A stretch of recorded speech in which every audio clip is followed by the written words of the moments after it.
बिस्मिल्लाहिर्रहमानिर्रहीम। अस्सलामुअलैकुम। Anam home remedy channel में बहुत ज़बरदस्त वीडियो के साथ आपकी खिदमत में हाजिर हूँ। आज की वीडियो का मौजू है गैस, तेज़ाबियत, एसिडिटी, सीने की जलन, मैदे की जलन और इसकी वजह से जो दिमाग पर बोझ पड़ जाता है, दबाव होता है, कंधों में दर्द होता है, बोझ होता है, वाइब्रेशन होती है, सर में दर्द रहता है, या इसकी वजह से जो वहम वसवसे शुरू हो जाते हैं। इन तमाम मसाइल के लिए बहुत फ़ायदेमंद ज़बरदस्त रेमेडी आप लोगों की खिदमत में हाजिर है। इस रेमेडी के इस्तेमाल से आपका गैस का मसला ठीक होगा, तेज़ाबियत का मसला ठीक होगा, आपका मैदा तंदुरुस्त रहेगा। अगर आप लोग मैदे की गैस की वजह से सर चकराने की शिकायत करते हो कि सर चकराता है, वाइब्रेशन होती है, हाथ पाँव में जलन होती है, ये सब मसले मसाइल होते हैं, तो इसके लिए ये फ़ायदेमंद रेमेडी है। बाज़ औक़ात खुदा न खास्ता ऐसा होता है कि गैस के मसले की वजह से ये आपका अपेंडिक्स का मसला बन जाता है। गैस जब एक जगह पे जमा हो जाती है जहाँ से वो वापस नहीं निकल पाती, तो उससे जो वेंस हैं फूल जाती हैं, आंतें फूल जाती हैं, और जिसकी वजह से अपेंडिक्स का मसला हो जाता है। तो आज की वीडियो का मौजू इसी से रिलेटेड है। अगर तो आप लोगों के भी दिमाग पर गैस चढ़ जाती है, दिमागी गैस का मसला है, तेज़ाबियत रहती है, आपका सर चकराता है, नींद नहीं आती, बेचैनी रहती है, वहम वसवसे रहते हैं, तो आपको ये रेमेडी को ज़रूर इस्तेमाल करना है। इस रेमेडी के इंग्रेडिएंट बताने से पहले कहना चाहूँगी तमाम तारीफ़ें अल्लाह तबारक ताला के लिए और सलातुस्सलाम हमारी प्यारे आका हज़रत मोहम्मद मुस्तफ़ा सल्लल्लाहु अलैहि वसल्लम के लिए। मोहतरम ख़वातीनो हज़रात, ये रेमेडी नेचुरल है, हर्बल है। इसका इंशाल्लाह कोई साइड इफ़ेक्ट नहीं होगा, लेकिन आपको इसे मुसलसल महीना डेढ़ महीना इस्तेमाल करना है अगर आप लोग अपने इन मसाइल से हमेशा के लिए छुटकारा पाना चाहते हैं। आखिर मैदे के मसाइल होते क्यों हैं, पहले इस बात पर गौर करिए। आजकल का जो लाइफस्टाइल बदल चुका है, जैसे कि बाहर के खाने खाना, घर के खाने तो सभी लोग भूल चुके हैं। घर में खाना बनाना ही पसंद नहीं करते, बाहर फास्ट फूड, पिज़्ज़ा, शवारमा या बाहर के बने बनाए खानों को तरजीह देते हैं। इस वजह से ये मसाइल पैदा होते हैं।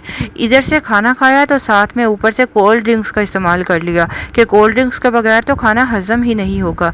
ये वो तमाम चीज़ें हैं जो मैदे की गैस का बाइस बनते हैं। अगर आप लोग वाकई में ही इन मसाइल से छुटकारा पाना चाहते हैं तो अपनी लाइफस्टाइल को बदल लीजिए, अपनी खुराक को अच्छा कीजिए, ज़्यादा से ज़्यादा पानी पीजिए। गैस की वजह से जब बहुत ज़्यादा डकार का मसला होता है और आप लोग मुँह खोल के डकार लेते हो तो इससे हवा बाहर जाने के साथ साथ अंदर आती है। तो अपना लाइफस्टाइल चेंज करें और डकार मुंह बंद करके लें, ताकि हवा जो बाहर जा रही है उससे डबल मिकदार में जो अंदर आ रही है वो अंदर ना आ सके और गैस आपके जिस्म में ना ठहर सके। और कोशिश कीजिए अगर गैस की वजह से आपको डकार आती है तो उस पर कंट्रोल करें। ख़वातीन में ये मसला हिस्टीरिया की वजह से भी होता है, तो इसको थोड़ा सा कुव्वत इरादी से कंट्रोल करने की भी कोशिश करें। इसके साथ साथ रेमेडी को यूज़ करें, इंशाअल्लाह आपको दिमागी सुकून मिलेगा, आपका गैस का मसला ठीक होना शुरू हो जाएगा। तो इस रेमेडी को बनाने के लिए सबसे पहला इंग्रेडिएंट जो आपको चाहिए होगा वो है सौंफ। सौंफ हर घर में मौजूद होती है। फिनल सीड्स जिसे चाय वगैरह में इस्तेमाल किया जाता है, इसके अलावा भी बहुत सारे लोग घर में इसका इस्तेमाल करते हैं किचन के चीज़ों में। अच्छा, सौंफ आपको लेनी है। दूसरी चीज़ जो आपको चाहिए वो है देसी अजवाइन। देसी अजवाइन भी हर घर में मौजूद होती है। याद रखिए अजवाइन आपने देसी लेनी है। अजवाइन आपके पेट की गैस को ख़त्म करेगी, मैदे के मसाइल के लिए बहुत फ़ायदेमंद है, तेज़ाबियत को ठीक करती है, सीने की जलन को ठीक करेगी। गैस की वजह से जो दिमाग चकराने लगता है, दिमागी गैस का मसला बन जाता है, इन सब मसाइल के लिए भी सौंफ, अजवाइन बहुत फ़ायदेमंद है। दो चीज़ें हो गई। तीसरी चीज़ जो आपको चाहिए वो है सब्ज़ इलायची। सब्ज़ इलायची सब्ज़ इलायची भी आपके स्टमक को बेहतर बनाती है।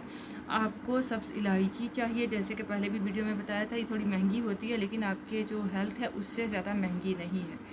इसके बाद अगली चीज़ जो आपको इसमें इस्तेमाल करनी है वो है ज़ीरा। आप स्याह ज़ीरा, काला ज़ीरा ले लीजिए, पंसार स्टोर से आसानी से मिल जाएगा। ये हो गई चार चीज़ें। चारों चीज़ों को हम वज़न लेना है। अगर आपने एक चीज़ 10 ग्राम ली है तो बाकी चीज़ें भी 10-10 ग्राम ही लेनी है, ठीक है। इन चारों चीज़ों को हम वज़न ले लीजिए। अब आपको तकरीबन अगर आपने 10-10 ग्राम चारों चीज़ें ली हैं तो आपको पाँचवीं चीज़ जो इसमें मिलानी है वो है मीठा सोडा। मीठा सोडा। अब मीठा सोडा की बात आए तो बहुत सारे लोग कमेंट करना शुरू कर देंगे मीठा सोडा नुकसानदेह होता है, ये मसला हो जाएगा तो वो मसला हो जाएगा। अगर आप लोगों को पता ही नहीं है कि मीठा सोडा क्या है, इसका क्या इस्तेमाल है, ये आपने सुनी सुनाई बातों को लेकर कमेंट करने बैठ जाते हो। इससे पहले भी मैं वीडियो में मीठा सोडा के मतलब बता चुकी हूँ। मीठा सोडा जो आप लोग ब्रेड का इस्तेमाल करते हो ना, उसके एक स्लाइस में, ब्रेड के एक स्लाइस में एक चुटकी मीठा सोडा होती है। तो 4 स्लाइस खाओगे तो 4 चुटकियाँ खा ली। इसी तरह आप नान खाते हो, उसमें भी मीठा सोडा होता है जो उसको फुलाता है और ब्रेड को भी जो मोटा करता है। तो मीठा सोडा हर चीज़ में ऑलमोस्ट इस्तेमाल होता है, आपको इसमें भी मीठा सोडा मिलाना है। अगर आपने 10-10 ग्राम, याद रखिए, अगर आपने 10-10 ग्राम लिया है ये चारों इंग्रेडिएंट, तो आपको इसमें 30 ग्राम मीठा सोडा मिलाना है। पहले चारों चीज़ों को अच्छी तरह से बारीक पीसकर पाउडर बनाना है और सब्ज़ इलायची को छिलकों के समेत पीसना है।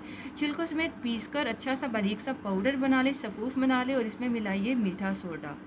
अब आधा छोटा खाने का चम्मच या आप टीस्पून ले लो, आधा छोटा चाय का चम्मच आपको सुबह शाम खाना खाने के आधा घंटा बाद लेना है। इंशाअल्लाह अल्लाह तबारक ताला के हुक्म से इस पाउडर के इस्तेमाल से आपका दिमागी गैस का मसला, आपका सीने की जलन का मसला, आपका जो सर चकराता है, वाइब्रेशन होती है, हाथों पाँव में दर्द होती है, कंधों में दर्द होती है, ये तमाम मसाइल ठीक हो जाएंगे। कम अज़ कम 1-1.5 महीना ज़रूर इस्तेमाल करना है ताकि ये जो पाउडर है, ये हर्बल मेडिसिन है, आपकी बॉडी में जाकर काम कर सके, आपकी बॉडी इसके अकॉर्डिंग चल सके और आपको फ़ायदा हो सके। ऐसा नहीं 2-4 दिन इस्तेमाल किया तो उसको छोड़ दिया। इसका साइड इफ़ेक्ट नहीं है, इसको मुसलसल इस्तेमाल कीजिएगा, इससे आपका भला होगा, आपको फ़ायदा होगा। आपकी जो मैदे की मेडिसिन हैं वो छूट जाएंगी। यकीन मानिए ये इतना फ़ायदेमंद नुस्खा है, इसको आजमाइए और सदका जारिया समझते हुए ज़्यादा से ज़्यादा लोगों तक शेयर कीजिए। अपना बहुत ख्याल रखिए, दुआ में याद रखना मत भूलिएगा। आपसे इजाज़त चाहूँगी, लेकिन इससे पहले आप लोगों को कहना चाहूँगी, अगर आप लोगों ने अभी तक अनम होम रेमेडी चैनल को विज़िट नहीं किया या आपने सब्सक्राइब नहीं किया तो विज़िट कर लीजिए।